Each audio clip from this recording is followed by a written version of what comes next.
3, 2024, News Report 1. On June 3, 2024, the Taiwan Army Command announced that on the morning of May 29, two People's Liberation Army, PLA, landing ships entered the restricted waters of Kinmen County. These two landing ships sailed in the waters of Kinmen County for 40 minutes without stopping before returning to mainland China. Taiwan's Coast Guard ships were monitoring the scene, and photos provided by the Ministry of National Defense showed that the PLA's landing ships were modified Vietnam-class tank landing ships, with a displacement of 86 tons, capable of amphibious assault, ship and troop transport missions. The PLA has a total of 300 modified Vietnam-class tank landing ships, which are equipped with only a twin-mounted 14mm machine gun, making their defense capabilities weak. However, the photos showed that the PLA's landing ships did not have any warships escorting them. Su Zhiyun, from the Taiwan Institute of National Defense and Security Studies, pointed out that PLA landing ships can occupy ports during wartime, posing a certain threat to Taiwan's outlying islands. However, she said that the public need not be overly concerned because the PLA's threat to Taiwan has always existed. After the PLA's landing ships entered the waters of Kinmen, Taiwan's Coast Guard ships conducted a repulsion operation, indicating a low level of threat. Lin Yingyu, a professor at Tamkang University, pointed out that landing ships are not warships and do not pose a clear attack threat to Taiwan, so the military purpose of this operation is not significant. However, he did not rule out the possibility that the PLA is using a salami slicing strategy to create intimidation, suggesting that PLA warships may enter Kinmen's restricted waters in the future to pressure Taiwan. This incident can be seen as a test of Taiwan's bottom line of response. If there is no effective repulsion, the PLA may send warships in the next incursion. Overall, this is a strategy of extreme pressure. News Report 2. The International Institute for Strategic Studies, ISS, in the UK released a research report titled Scripted Commands on May 31. The report pointed out that in recent years, the regional tension has intensified, and the United States and China have significantly increased the number of military exercises in Asia. However, in terms of the scale and complexity of the exercises, China lags far behind the United States. The IISS surveyed military exercise data in Asia from 2003 to 2022. In the past 20 years, the United States has conducted 1,113 military exercises in Asia, while China has only conducted 130, a significant gap. The United States conducts intensive military exercises with almost all Asian countries to maintain its leading position, while China mainly exercises with a few countries in an attempt to narrow the gap with the United States, but it is difficult to achieve in the short term. The report pointed out that the PLA lacks combat experience, and its exercises are still at a low level, mainly focusing on regional conflict events. The analysis in the report said that one of the reasons for the increasing number of exercises by the United States and China is the possibility that China will not give up the use of force to unify Taiwan. China has historical disputes with its neighbors in East Asia and South Asia in the East China Sea and the South China Sea, which has increased military exercises. The report mentioned that both the United States and China are committed to testing their military capabilities and enhancing military diplomacy through military exercises. In the future, the United States will conduct more frequent and larger-scale exercises with its allies. The global exercise scheduled to begin in June is the largest military exercise in U.S. history. The report believes that this trend will continue after 2024 and will become more pronounced. News Report 3. According to the Philippine Daily Inquirer, China and the Philippines have recently had 3 conflicts at Renai Reef. On May 19, a Chinese Coast Guard ship seized food and other supplies destined for Renai Reef from the Philippines and dumped them into the sea. At that time, the Philippine Navy aircraft dropped supplies to the garrison at Renai Reef, but 4 Chinese Coast Guard ships deployed rubber boats, took some supplies, and dumped them into the water. On May 19, Philippine vessels attempted to evacuate 6 soldiers back to the Philippine mainland, but 2 Chinese Coast Guard ships and 4 rubber boats harassed the Philippine medical operation. The Chinese Coast Guard ships directly fired water cannons at the motors of Philippine rubber boats, and the Chinese rubber boats also collided with the stern of the Philippine vessel, damaging the engine cover of the Philippine vessel. On May 24, a Chinese Coast Guard ship drove away Philippine fishing boats near Renai Reef. Meanwhile, a video released by China Global Television Network showed 2 Philippine garrison soldiers on the deck of the Madre de Dios, pointing guns in the direction of the Chinese Coast Guard ship at Renai Reef. News Report 4. Australian Treasurer Chamos issued a divestment order on June 2, requiring Chinese investors to divest their shares in Northern Minerals Limited in Australia for national security reasons. Northern Minerals operates in the Pilbara region of Western Australia and is strategically important in the green energy and defence sectors. The Chinese investors involved in the divestment order include 2 Chinese individuals, Liu Shimei and Wang Shi. In addition, 3 Chinese companies hold shares, with Yudiao Fund holding the most shares. According to the divestment order, Yudiao Fund is required to sell the 80 million shares of Northern Minerals Limited purchased in September last year within 60 days. Yudiao Fund is owned by Wu Yudiao, who is Chinese and has registered this private investment fund in Singapore. Wu Yudiao is also a former director of Shanghai Yudiao Rare Earth Company and is a senior figure in the rare earth industry. News Report 5. According to Radio France Internationale, the Kiel Institute for the World Economy in Germany released a research report on May 31. The report pointed out that if the EU decides to impose a 20% anti-subsidy tariff, temporary tariff, on electric vehicles imported from China, the number of electric vehicles imported from China will decrease by 25%. Based on the data of 500,000 electric vehicles imported from China by the EU last year, this means that after the EU imposes tariffs, the imported Chinese electric vehicles will decrease by 125,000 vehicles, worth about $4 billion. In October last year, the EU launched an anti-subsidy investigation into Chinese electric vehicles, which is expected to end in November this year. However, the EU is likely to start imposing temporary tariffs on Chinese electric vehicles in July. According to Reuters, the European Commission was originally scheduled to announce this decision on June 5, but due to the European Parliament elections, the announcement was postponed to June 9 to avoid controversy during the elections. There were rumors that the EU might impose a 20% temporary tariff on Chinese electric vehicles. XINZ, the director of the Kiel Institute, said that this could lead to a surge in electric vehicle prices, which is not conducive to consumers. Moreover, it is uncertain whether electric vehicles produced locally in Europe can fill this gap, as Chinese companies, including BYD, are preparing to open factories in Europe. News Report 6. According to the Iranian news agency, the Iranian Ministry of Foreign Affairs summoned Chinese Ambassador Zhong Peiwu to protest a joint statement issued by China and the UAE involving Iranian islands. On June 2, the Chinese Ministry of Foreign Affairs issued a joint statement with the UAE, stating that the two sides will continue to support each other on issues of sovereignty, independence, and territorial integrity, and oppose any form of foreign interference and infringement of national sovereignty. Since 1971, Iran has been in actual control of Abu Musa Island, the Greater Tunb Island, and the Lesser Tunb Island, while the UAE considers these 3 islands to be its territory, leading to a territorial dispute between the two countries.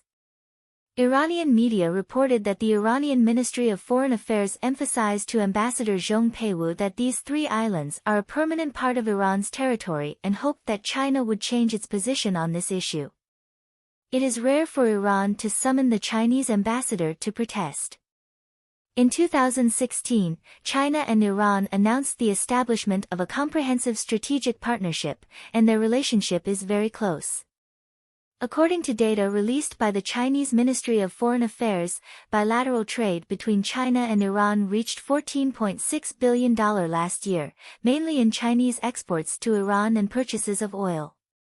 China's strategy is to counter the United States, so as long as it is an enemy of the United States, it will basically become an ally of China. Because the United States supports Israel, China supports Arab countries, which has also led to China siding with Arab countries in the conflicts between Arab countries and Iran. Although Iran also opposes the United States, the influence of the Arab world is greater, so China has chosen to support Arab countries. This has caused dissatisfaction in Iran, leading to the protest. China considers the United States an enemy in all matters, without exception. The United States is not turning a blind eye to this, but it is not considering it as a priority issue. News Report 7. According to the Financial Times, negotiations between Russia and China over the new Siberia Power 2 natural gas pipeline have stalled. This pipeline is the second pipeline following the Siberia Power 1 natural gas pipeline, but negotiations have not proceeded smoothly due to price and quantity issues. China has requested that Russia sell natural gas at domestic prices, which are significantly lower than international market prices, as Russia's domestic prices are subsidized. Russia opposes this, as selling natural gas at domestic prices would lead to economic losses. China has stated that if Russia does not agree to its price demands, China will only purchase a small amount of natural gas and is unwilling to help Russia build the pipeline. In the previous Siberia Power 1 natural gas pipeline project, China undertook the construction costs, but this time China insists that Russia should build it independently. Russia has requested that China purchase 50 billion cubic meters of natural gas annually, but China does not agree to this quantity, believing that under the conditions of low prices and not participating in the construction, such a large purchase is unnecessary. The Siberia Power 2 natural gas pipeline is 3,550 kilometers long and is planned to cross Mongolia into China. Although construction was initially planned to start in January this year, and during his visit to China in May, Putin also mentioned that the two sides would cooperate on this project, the negotiations have not progressed smoothly. Due to Russia's eagerness to advance this project, China holds a certain advantage in the negotiations. News Report 8.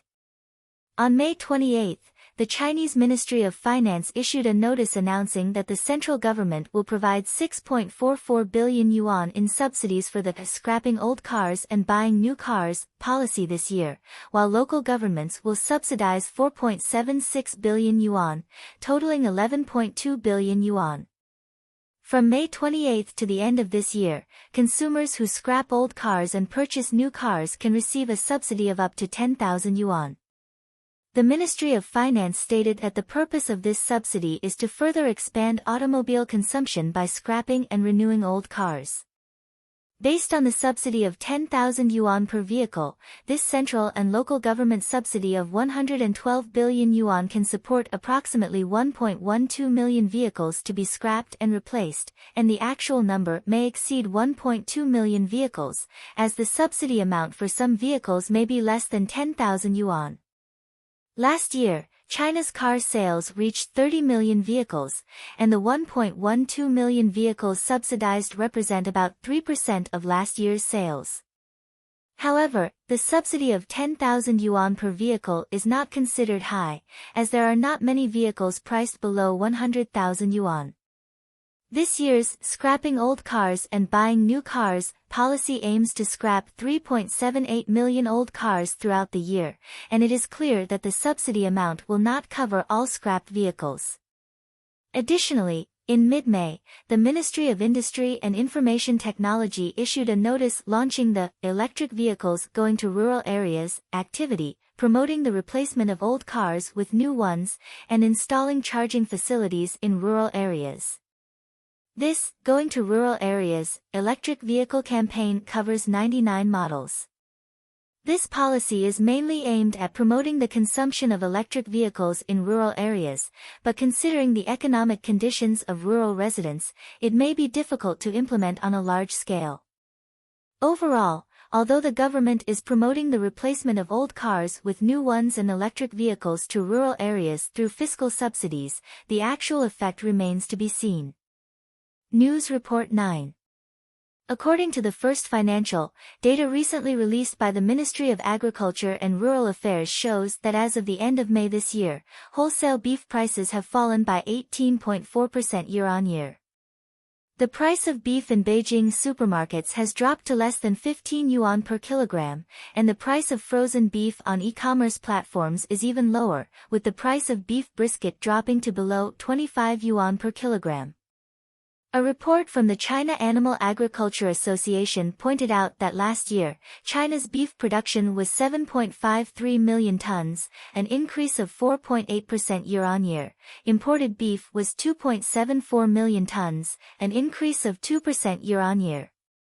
However, due to insufficient market demand and oversupply, beef prices continue to fall. On the other hand, the price of milk in China has also been declining, with demand continuing to decrease. As of the end of May, the price of fresh milk in Inner Mongolia and Hebei provinces was 3.37 yuan per kilogram, a year-on-year decrease of 12%. As a result, the dairy cattle breeding industry has suffered widespread losses, and ranches are accelerating the elimination of dairy cows.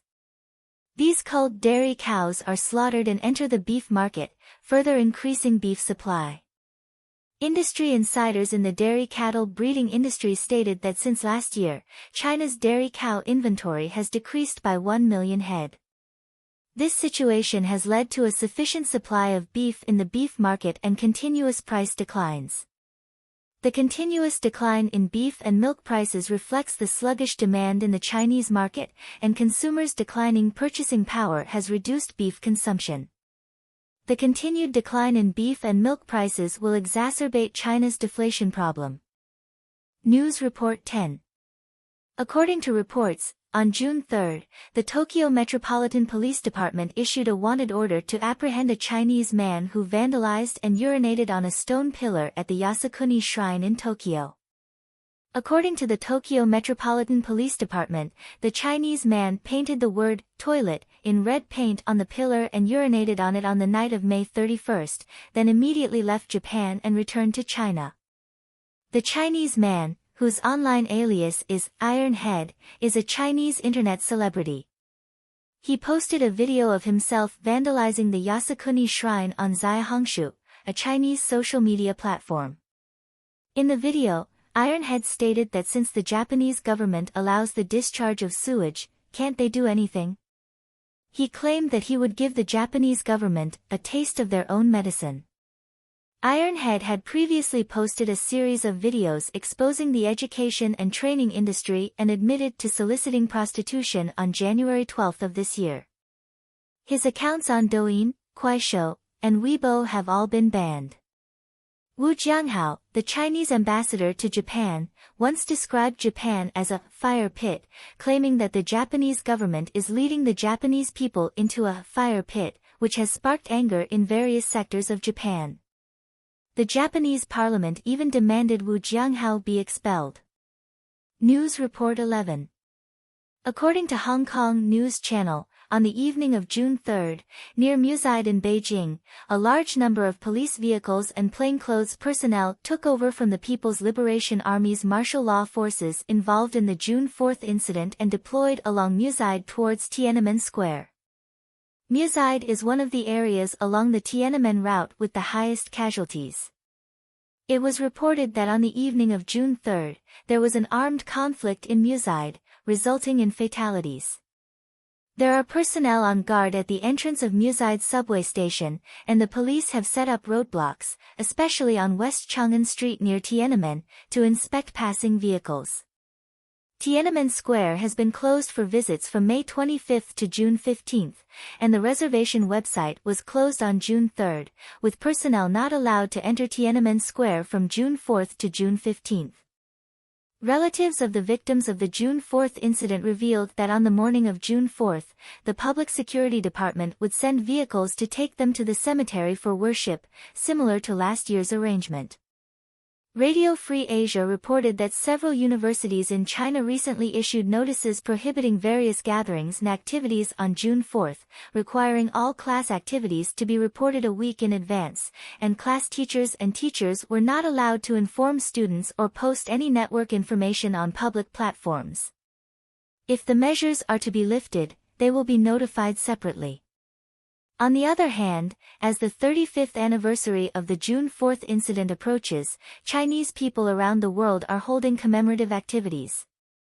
In the United States, Democratic Party members held a parade in New York's Chinatown on June 2, chanting slogans calling for the overthrow of the Chinese Communist Party for freedom and democracy.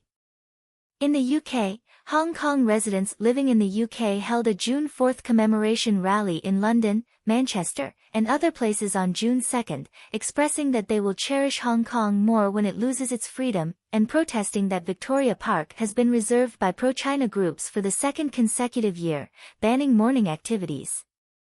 At the same time, Hong Kong Christian media Epoch Forum published a column on the front page, stating that due to the lack of approval, the text has been blanked out and left blank to respond to the current situation. News Report 12.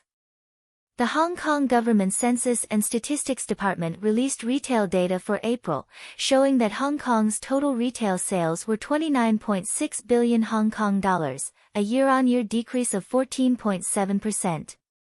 Online retail sales were 2.4 billion Hong Kong dollars, accounting for 8.2% of total sales, an increase of 1.1 billion Hong Kong dollars year-on-year. This is the first time that retail data has been released since the enactment of the Basic Law in Hong Kong. A government spokesperson stated that the decline in retail sales in April was mainly due to an increase in rainy days and unstable weather, leading to a reduction in consumer spending. He pointed out that Hong Kong residents tend to spend the Easter holidays in mainland China, which also affects Hong Kong's total retail sales. The government emphasized that if Hong Kong's consumption and property prices do not recover and grow, this financial center will be severely hit, and Hong Kong's future will be seriously threatened. News Report 13. Reuters reported that former U.S. President Trump joined TikTok on June 1 under the username Donald Trump. Trump's account has already amassed 3.72 million followers. It's worth noting that during his presidency in 2020, he considered banning TikTok, but in March of this year, he stated that TikTok posed a threat to national security and he did not recommend banning it, as it would harm some young people. Trump's joining TikTok could strengthen Meta's influence in the social media field. On the other hand, President Biden's campaign team joined TikTok in February this year and has 350,000 followers. Biden's online influence is not as great as Trump's, with only 1/10 the number of followers on TikTok. However, Biden's supporters seem to be more generous, as his campaign committee raised $84 million in May, far surpassing Trump's $49 million.